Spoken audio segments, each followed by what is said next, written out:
अब हमारा टॉपिक है केमिकल रिएक्टिविटी, रासायनिक क्रियाशीलता। अब देखिए हम दो चीज़ के लिए बात करेंगे, पहले मेटल धातु के लिए बात करेंगे और फिर दूसरा नॉन मेटल अधातु के लिए बात करेंगे।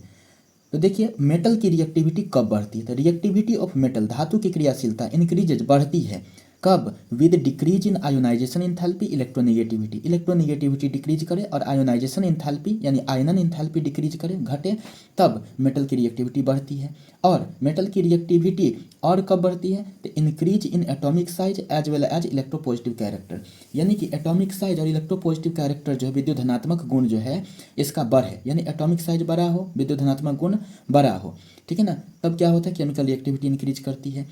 और कब इंक्रीज करती है, तो आयोनाइजेशन इंथैल्पी इलेक्ट्रोनेगेटिविटी डिक्रीज करे, यानी दो चीज़ आयोनाइजेशन इंथैल्पी इलेक्ट्रोनेगेटिविटी जो है ना इसकी डिक्रीज करें तो भी केमिकल रिएक्टिविटी मेटल का बढ़ेगा, और एटॉमिक साइज और इलेक्ट्रोपॉजिटिविटी कैरेक्टर जो है इसका बढ़े तो पर भी मेटल की रिएक्टिविटी बढ़ेगी। ये हो गया मेटल के लिए। अब है नॉन मेटल के लिए, तो देखिए रिएक्टिविटी ऑफ नॉन मेटल अधातु की क्रियाशीलता इंक्रीजेज बढ़ती है। वो था मेटल का बढ़ता है, कब बढ़ता है, जब आयोनाइजेशन एंथैल्पी इलेक्ट्रोनेगेटिविटी डिक्रीज करे और एटॉमिक साइज इलेक्ट्रोपॉजिटिविटी इंक्रीज करे। नॉन मेटल का कब बढ़ता है रिएक्टिविटी, तो increase in electronegativity as well as electron gain enthalpy,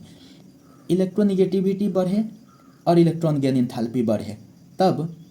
जो है रिएक्टिविटी नॉन मेटल की बढ़ती है। और डिक्रीज इन एटॉमिक रेडियाई, यानी एटॉमिक रेडियाई का मतलब एटॉमिक साइज, हम कह सकते हैं एटॉमिक साइज छोटा हो, इलेक्ट्रॉन गेन एंथैल्पी इलेक्ट्रोनेगेटिविटी बढ़े, इस स्थिति में क्या होगा, नॉन मेटल का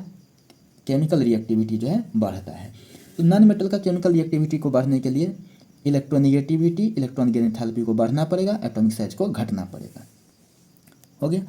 अब आ जाते हैं इसी में है, देखिए मेल्टिंग एंड बॉइलिंग पॉइंट, इसका क्या ट्रेंड है पीरियोडिक टेबल में, इसकी बात कर लेते हैं। तो देखिए इन अ ग्रुप, ग्रुप का मतलब टॉप टू बॉटम ऊपर से नीचे आते हैं, तो melting and boiling point of metals, metals का ख्याल रखना है, मेटल्स का मेल्टिंग और boiling point decreases down the group, यानी कि जैसे हम ऊपर से नीचे आते हैं तो मेल्टिंग और बॉइलिंग पॉइंट डिक्रीज करता है, व्हाइल जबकि that of non metal increases down the group, लेकिन नॉन मेटल की मेल्टिंग और बॉइलिंग पॉइंट जैसे जैसे हम नीचे आते हैं ऊपर से नीचे किसी ग्रुप में तो बढ़ती है, लेकिन मेटल की इलेक्ट्रोनेगेटिविटी घटती है। अब दूसरा देखिए यहाँ पर, ये तो था ग्रुप के लिए, इन अ पीरियड आवर्त में, ये तो था समूह में, अब ये है कि आवर्त में, तो इन अ पीरियड, पीरियड का मतलब लेफ्ट टू राइट, तो melting and boiling point increases from left to right, left से राइट जाते हैं तो मेल्टिंग और बॉइलिंग पॉइंट बढ़ता है and reaches a maximum value in the middle of the period, और पीरियोडिक टेबल के एकदम ठीक बीच में जाकर के एकदम मैक्सिमम हो जाता है एंड देन स्टार्ट डिक्रीजिंग, और फिर उसके बाद से घटना शुरू कर देता है, यानी कि लेफ्ट से राइट जा रहा है तो एकदम बढ़ रहा है बढ़ रहा है बढ़ रहा है एकदम मैक्सिमम वैल्यू पर पहुंचता है एकदम मिडिल में जाकर के, फिर उसके बाद से डिक्रीज करना शुरुआत कर देता है, क्या मेल्टिंग एंड बॉइलिंग पॉइंट इसमें पीरियड में। लेकिन ग्रुप में आते हैं तो मेटल का घटता है और नॉन मेटल का बढ़ता है ऊपर से नीचे आने पर। एग्जाम्पल के तौर पर अगर हम देखें तो देखिए टंगस्टन जो एक मेटल है, ठीक है, जिससे जो विद्युत बल्ब का फिलामेंट बनता था, इलेक्ट्रिक बल्ब का फिलामेंट जो बनता था वह टंगस्टन का, has highest melting point 3683 kelvin, ये टंगस्टन का सबसे ज़्यादा, ये मेटल है सबसे ज़्यादा, इसलिए लिखा गया एमंग मेटल्स। धातुओं में टंगस्टन का सबसे ज़्यादा होता है 3683 केल्विन मेल्टिंग बॉइलिंग पॉइंट, इसका मेल्टिंग पॉइंट। व्हाइल कार्बन जो एक नॉन मेटल है,